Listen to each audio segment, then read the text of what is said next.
Hola a todos, ¿cómo están? Bienvenidos un día más al canal. Mi nombre es Desiree y aquí como siempre les traigo un nuevo caso.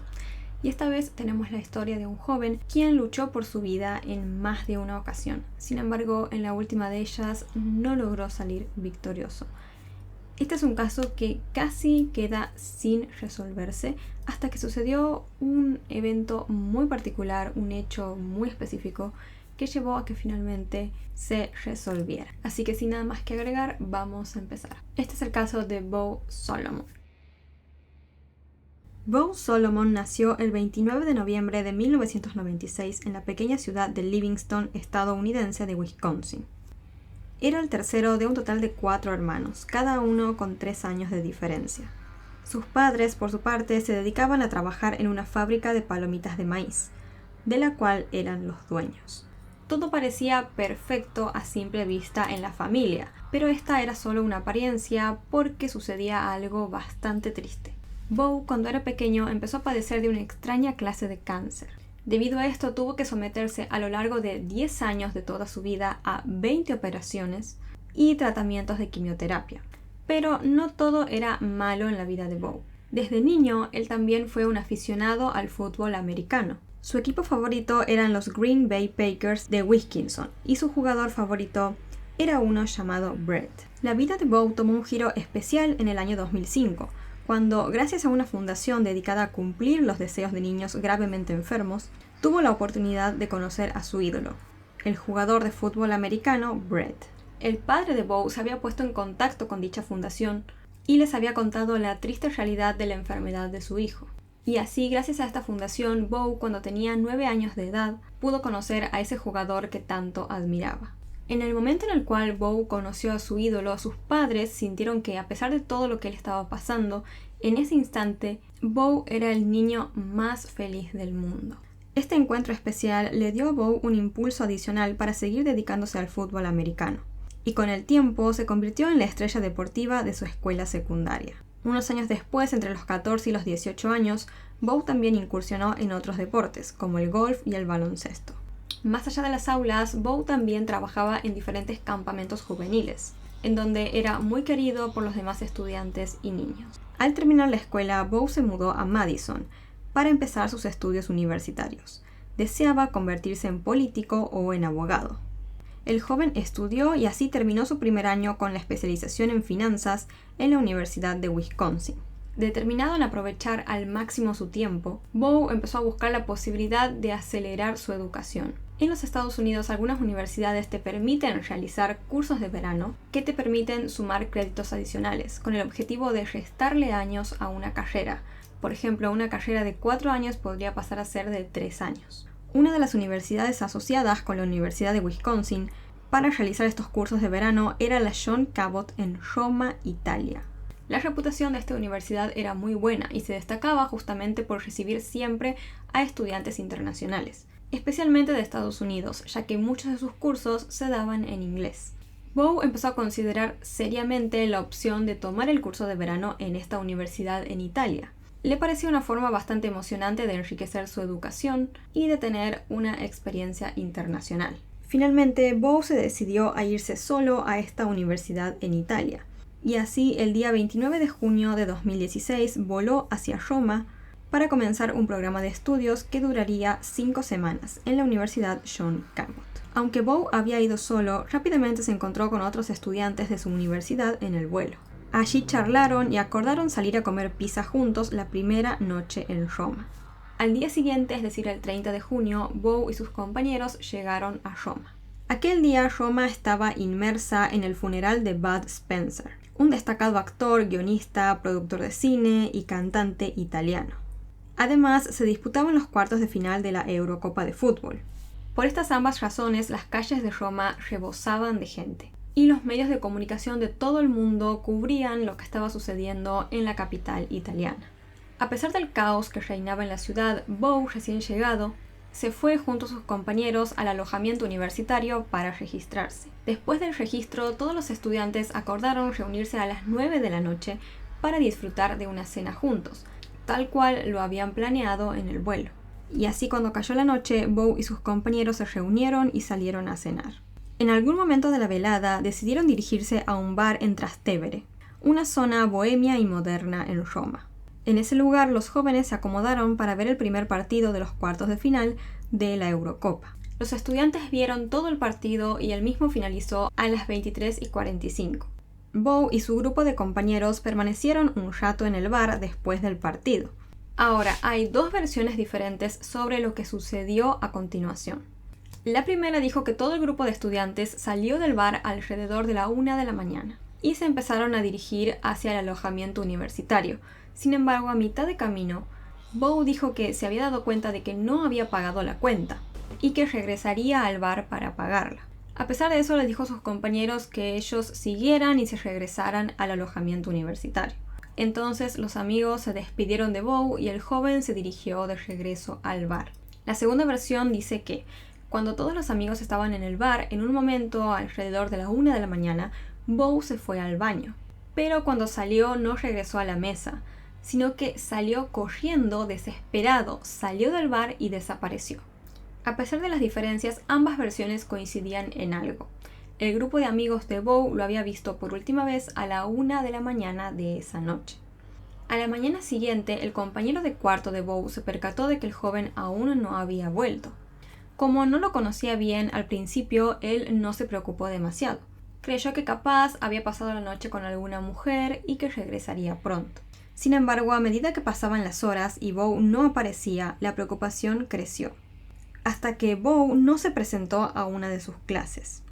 Esto terminó por preocupar al compañero de cuarto del joven, por lo tanto se comunicó con los directivos de la universidad y les comentó lo que estaba sucediendo. Preocupados por la situación, los directivos contactaron a la policía. Cuando escucharon el caso, a las autoridades les llamó la atención algo muy particular. Justo en la noche en la cual Bow desapareció, los empleados de un bar que quedaba justo a la orilla de un río llamado Tíber dijeron que habían escuchado una discusión y a alguien caer en el agua. Este río quedaba bastante lejos del bar y del lugar en general en donde Bow había estado con sus compañeros la noche en la cual se lo vio por última vez. Pero de todos modos surgió la pregunta: ¿podría haber sido Bow quien había caído al río aquella noche? La policía se dirigió a la zona del río para investigar. En primer lugar, decidieron hablar con un grupo de personas sin hogar, que vivían en campamentos ubicados justo debajo del puente que cruzaba el río. Los agentes pensaron que quizá estas personas podrían haber visto o escuchado algo la noche en la cual sucedieron los hechos. Sin embargo, los residentes de estos campamentos dijeron que esa noche estaban durmiendo y que no habían escuchado nada. La policía entonces no pudo obtener ninguna pista inicialmente, pero debían descubrir quién había sido la persona que había caído al agua y si se trataba de Bow Solomon o no. Así que a partir de ese momento comenzó oficialmente la investigación y también se empezó a considerar a Bow Solomon oficialmente como desaparecido. La noticia de la desaparición de Bow se difundió rápidamente en las redes sociales y en los periódicos. Los amigos y familiares se dedicaron a compartir información para tratar de localizarlo. Por su parte, los padres, cuando se enteraron de la situación de su hijo, dejaron todo de inmediato. Obtuvieron pasaportes de emergencia y compraron boletos para el próximo vuelo a Roma. Al llegar, optaron por colaborar con la investigación proporcionándole a la policía detalles sobre los movimientos de la tarjeta de crédito de Bow. Fue entonces cuando descubrieron algo desconcertante, que empezó a hacer avanzar la investigación. Más de $1.500 habían sido retirados de la tarjeta de Bow después de su desaparición. Pero el retiro no se había llevado a cabo en Roma, sino en Milán. Esta revelación planteó la pregunta de si había sido Bow realmente quien había retirado ese dinero o no, y si había sido él, ¿qué estaba haciendo en Milán? ¿Y por qué se habría ido hasta allí al día siguiente de llegar al país? Pronto, un testigo se comunicó con la policía y afirmó que había presenciado algo importante la noche en la cual Bow desapareció. El testigo afirmó que aquella noche se había encontrado con Bow por la calle y notó que estaba visiblemente ebrio.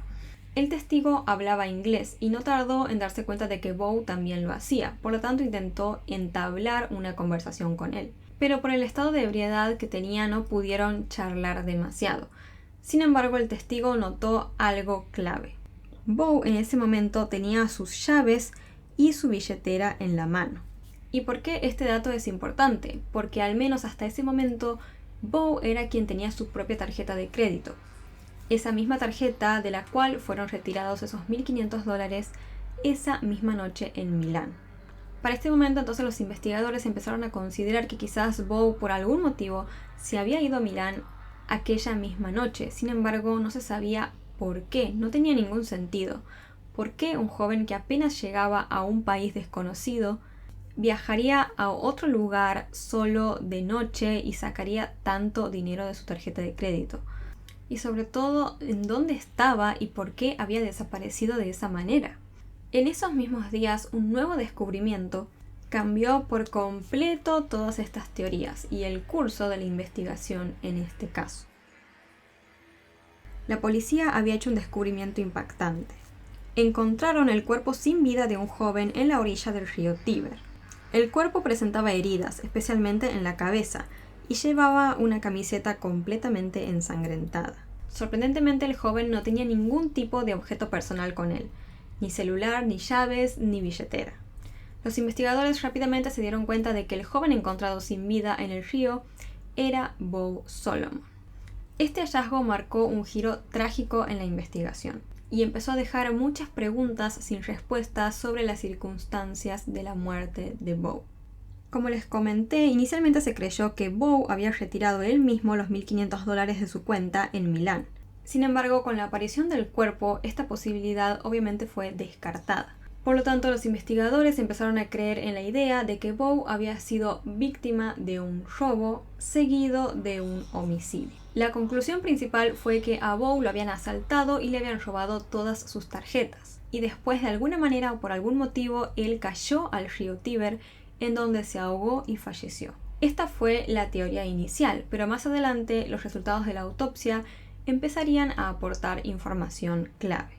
Tras un estudio forense se determinó que la causa de la muerte de Bow había sido asfixia por ahogamiento, y se descubrió que las lesiones y heridas que tenía muy probablemente habían sido causadas por flotar en el río y golpearse con las piedras. El forense también encontró en Bow signos de intoxicación con alcohol en cantidades muy elevadas. Con estos nuevos datos, la policía retomó la investigación. Recordemos que al inicio, un grupo de testigos habían dado aviso a la policía de que habían escuchado, durante la noche en la cual Bow desapareció, a alguien caerse al río Tíber. Para este momento ya se sabía que esa persona que había caído al río era efectivamente Bow Solomon. Así que para continuar con la investigación, la policía decidió volver a contactar a todos estos testigos iniciales. Así los agentes interrogaron a los empleados del bar que habían sido testigos de lo sucedido para que les dieran más detalles sobre lo que habían presenciado la noche de los hechos.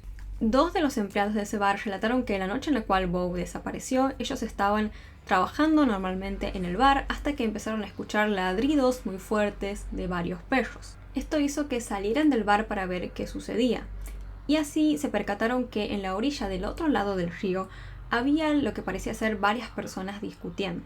Según ellos, escucharon varias voces y una masculina particularmente que decía «Te mataré, te mataré». Más tarde escucharon que una voz femenina quiso intervenir en la situación, pero acto seguido oyeron que alguien cayó al río. Ambos testigos señalaron que este grupo de personas que estaban discutiendo parecían ser aquellas personas que vivían en los campamentos sin hogar que quedaba justo debajo del puente que cruzaba el río Tíber. Los mismos testigos también afirmaron que poco después de escuchar a esta persona caer al agua, vieron cómo intentaba nadar y movía desesperadamente los brazos.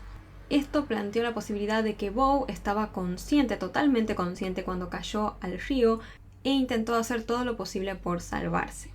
Con esta nueva información, la policía regresó al campamento de personas sin hogar y hablaron con 4 personas que les resultaron de interés. Ellos eran 3 hombres y una mujer que justamente tenía varios perros. Durante la primera entrevista con la policía, estas personas dijeron exactamente lo mismo que la vez anterior.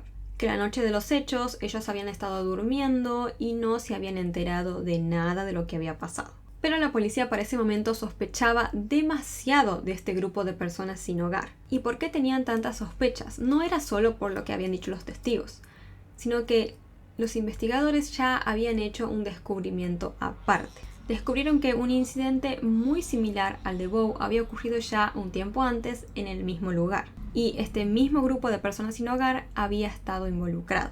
Pero, ¿qué era lo que había pasado? El día 4 de julio de 2015, es decir, el año anterior, un hombre llamado Federico, de 27 años y que era artista callejero, desapareció cerca del río Tíber. Su familia lo reportó oficialmente como desaparecido al día siguiente, y 2 semanas después encontraron su cuerpo flotando en el río Tíber, es decir, el mismo río donde al año siguiente hallaron a Bow Solomon. En la investigación sobre la muerte de Federico, un hombre que justamente pertenecía a este grupo de personas sin hogar que vivían debajo del puente, llamado Massimo Galiotto, fue inicialmente considerado como sospechoso, ya que se lo había visto discutiendo con Federico la noche en la que él falleció. Sin embargo, el caso de Federico quedó sin resolverse debido a la falta de testigos y pruebas concluyentes. Nunca se pudo determinar si Federico realmente cayó al agua por accidente, porque lo habían empujado, o porque quizás él se había querido quitar la vida. A pesar de esta incertidumbre, los familiares de Federico estaban convencidos de que alguien lo había empujado, es decir, de que había sido asesinado. La similitud entre los casos de Federico y Bow involucrando a los mismos sospechosos era demasiado llamativa para considerarse una simple coincidencia. Los investigadores debían llegar al fondo de esta historia y descubrir qué les había sucedido a estas dos personas.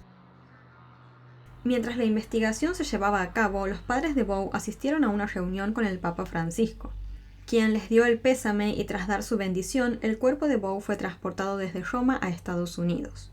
Allí se le celebró una misa fúnebre en su ciudad natal, y luego Bow fue enterrado en el cementerio junto al resto de sus familiares fallecidos. Mientras tanto, los investigadores en Italia habían estado avanzando, y lograron conseguir un video de una cámara de vigilancia que mostraba todo lo sucedido la noche en la cual Bow falleció. Pero lamentablemente el video era bastante malo.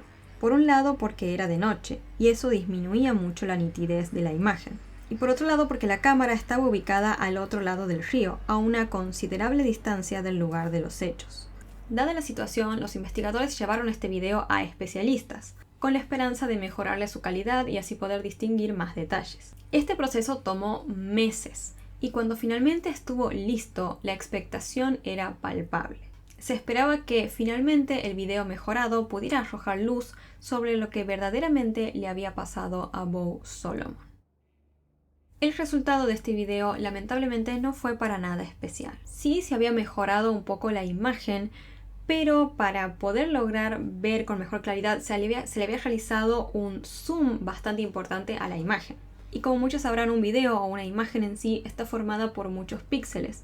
Si bien se mejoró la calidad de la imagen, al haberle hecho tanto zoom, se veía demasiado pixelada. Como ustedes ya saben, no les puedo poner este video sin censura porque YouTube no me lo permite, así que se los voy a tener que poner difuminados. Sin embargo, les voy a ir como relatando más o menos qué es lo que se puede distinguir, que es muy poco, desde ya les digo, pero bueno, algo más o menos se puede ver sobre lo que sucede esa noche. En los últimos minutos, les diría, de vida de Bow Solomon. La cámara, como les comenté, da hacia el otro lado del río de donde sucedieron los hechos. Se puede distinguir cómo hay como varias personas paradas y empieza a ver como ciertos movimientos que denotan una especie de pelea o discusión. Los especialistas fueron como marcando a cada una de las personas con círculos de diferentes colores para poder distinguirlos. Y van siguiendo sus movimientos. Y en un momento, entre todo este movimiento que les comenté, como que puede parecer una especie de discusión o pelea, se observa como una persona se acerca a otra y lo termina como empujando hacia el río. Esta persona finalmente cae al agua, que ya sabemos que es Bow Solomon. Y bueno, después de eso, lamentablemente, ya sabemos qué fue lo que pasó. Como les comenté, el video tenía demasiada mala imagen, por lo tanto era prácticamente imposible poder distinguir con él las identidades de las personas involucradas. Pero sí se pudo distinguir más o menos la cantidad de personas que eran, sin contar a Bow, y se cree que eran un total de 3 personas. Y si bien no se podían saber exactamente quiénes eran, para este momento las autoridades ya tenían demasiadas sospechas hacia Massimo Galiotto, por lo que el hombre fue detenido y quedó en prisión preventiva en espera de un juicio por el caso de Bow Solomon.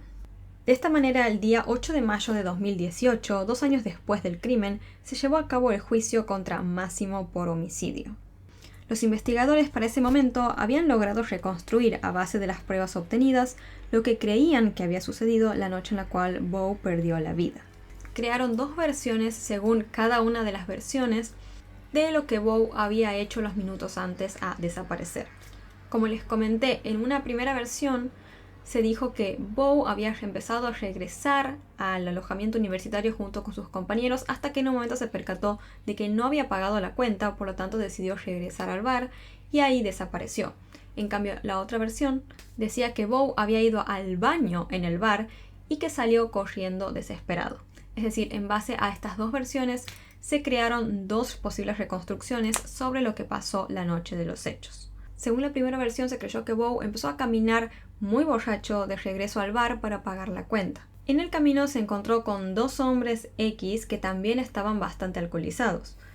Aprovechando a estas 2 personas que Bowe estaba muy borracho, lo engañaron y lo llevaron hacia la orilla del río Tíber para robarle. Y lograron cumplir su objetivo. Le quitaron todas las pertenencias a Bowe y estas 2 personas desaparecieron. Sin embargo, allí Bowe se encontró con este grupo de personas sin hogar y por lo tanto con Massimo Galotto.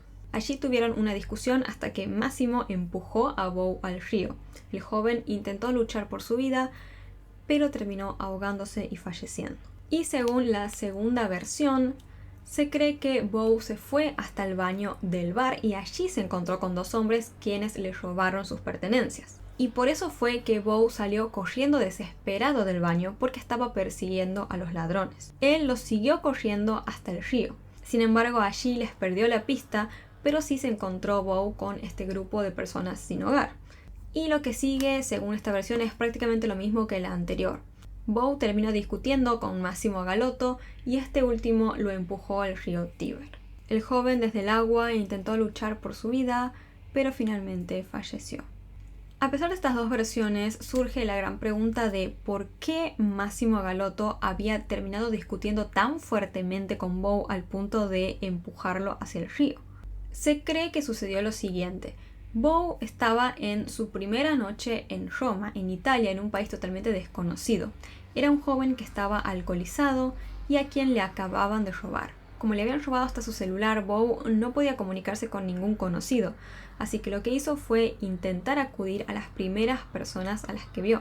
¿Y quiénes fueron estas personas? Bueno, justamente este grupo de personas sin hogar, en donde estaba Massimo Galotto. Como Bowe hablaba solamente inglés, no se pudo comunicar muy bien con estas personas, y Massimo posiblemente creyó que él los estaba amenazando o agrediendo. Es decir, una especie de malentendido que terminó con una discusión fatal. Por otro lado, también se creyó de que Bowe no había querido pedirles ayuda a este grupo de personas, sino que como estaba borracho se confundió y creyó que en realidad ellos le habían robado. Esto terminó desencadenando la discusión que terminó en la muerte de Bowe. Durante el juicio, los investigadores confrontaron a Alessia, quien era la pareja de Massimo Galotto, quien también vivía en aquel campamento y había sido interrogado en anteriores ocasiones sobre los hechos. La policía le preguntó por qué inicialmente Alessia había negado toda la situación y había dicho que aquella noche de los hechos ellos habían estado durmiendo y que no habían escuchado nada. Alessia ante esto respondió que Massimo la había obligado a hacer eso, que le exigió que guardara silencio y que ella le hizo caso porque le tenía demasiado miedo. Por su parte, Massimo Galotto se mostró tranquilo y amable durante el juicio. A simple vista no parecía para nada ser una persona capaz de causarle un daño a otra. Massimo también proporcionó su versión de los hechos durante el juicio. Afirmó que aquella noche él estaba durmiendo y que los ladridos de los perros lo despertaron. En ese momento él dijo que salió de la tienda y vio a la orilla del río a 2 de sus amigos, y él se unió a ellos. Esto hasta el momento coincidiría con lo que mostró el video, ya que como les comenté se dedujo que era un total de 3 personas quienes estaban junto a Bowe en el momento en el cual él cayó al agua. Massimo siguió contando que en un momento Bowe apareció en el puente balbuceando algunas palabras, pero que él no entendía inglés. Según Massimo, en ese momento él le gritó a Bowe que se callara, porque sus balbuceos hacían que sus perros ladraran. Después Massimo dijo que se dio la vuelta para regresar a la carpa y que en ese momento escuchó el sonido de alguien cayendo al agua. Cuando se fijó, notó que Bow ya no estaba más en el río, y de esta manera dedujo que había sido él quien había caído al mismo. Solamente quedaron en la orilla sus dos amigos. Máximo finalmente añadió que cuando notó que el joven había caído al agua, él quiso ayudarlo, pero que Alessia, su mujer, lo detuvo, diciéndole que la corriente allí era muy fuerte y que si caías ya no tenías ningún tipo de posibilidad para sobrevivir. La policía le preguntó a Máximo por qué su mujer Alessia había declarado otra cosa, ya que recordemos que ella había dicho que él era culpable y que le había obligado a permanecer en silencio. En respuesta a esto, Máximo dijo que él creía que tanto ella como sus amigos estaban en su contra y que declararían sí o sí para que él sea considerado culpable. Con toda esta nueva información, una semana después, la fiscalía llegó a una conclusión parcial. Creyeron que Máximo Galotto había asesinado sin querer a Bow Solomon. Llegaron a la conclusión que durante la discusión Máximo había querido golpear a Bow y sin querer terminó empujándolo hacia el río. Pero como les comenté, esta fue tan solo una conclusión parcial. Aún faltaba que el tribunal analizara mejor toda la información y llegaran a su veredicto final. Así, el día 21 de junio de 2019, el tribunal llegó a la conclusión de que Máximo no había cometido el delito, ya que existían muchas dudas y no se contaba con pruebas suficientes. Como resultado, Máximo Galotto fue absuelto. La familia de Bow quedó muy decepcionada con el veredicto del juicio, por lo que para sentir aunque sea algo de justicia decidieron presentar una demanda contra la Universidad John Cabot en Roma, a donde había ido a estudiar Bow. En la demanda, la familia sostuvo que la universidad jamás les ofreció a los estudiantes instrucciones de seguridad adecuadas para transitar durante la noche en Roma, sino que por lo contrario, el personal de seguridad les solía recomendar a los estudiantes que fueran al río Tíber. Los familiares de Bow estaban tan indignados porque habían descubierto que ya habían sucedido muchos hechos similares antes. Años anteriores, varios jóvenes habían fallecido en circunstancias muy parecidas a las de Bow Solomon. Entre el año 2002 y 2016, en total 5 jóvenes turistas habían fallecido en el río Tíber o en sus alrededores. Todos estos casos fueron calificados como accidentes, siendo el caso de Bow el único que fue investigado como un homicidio. Pero lo más curioso de todos estos casos era que todas las víctimas eran muy parecidas. Les voy a mencionar algunos de ellos. Está el caso de Lee, quien era un estudiante de 19 años de Estados Unidos, quien cayó de uno de los puentes y falleció el 11 de junio de 2013. Otro caso fue el de Andrew Kieska, de 21 años de edad, quien era de Indiana, también en Estados Unidos, e incluso además era estudiante de la Universidad John Cabot. Él cayó al río desde la orilla el día 14 de enero de 2014 y falleció.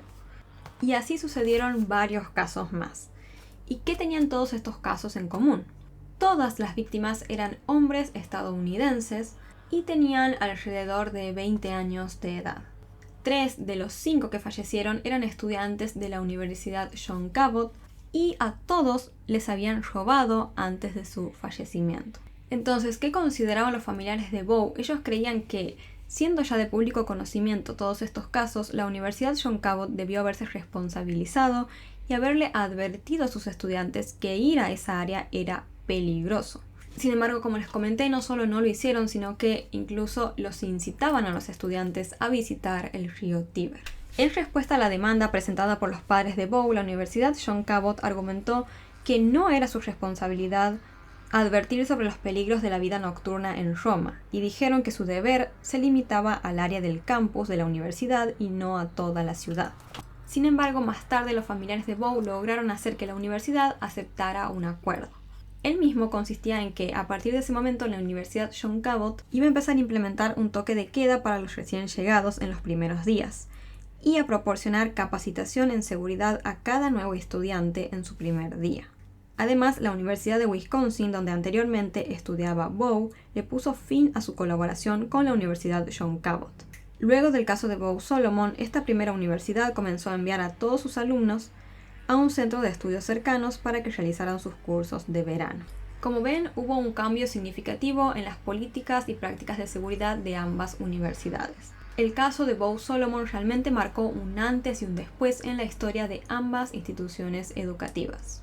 Pero entonces, ¿en qué quedó el caso de Bow? ¿Terminó todo ahí con el primer sospechoso liberado? En realidad, no.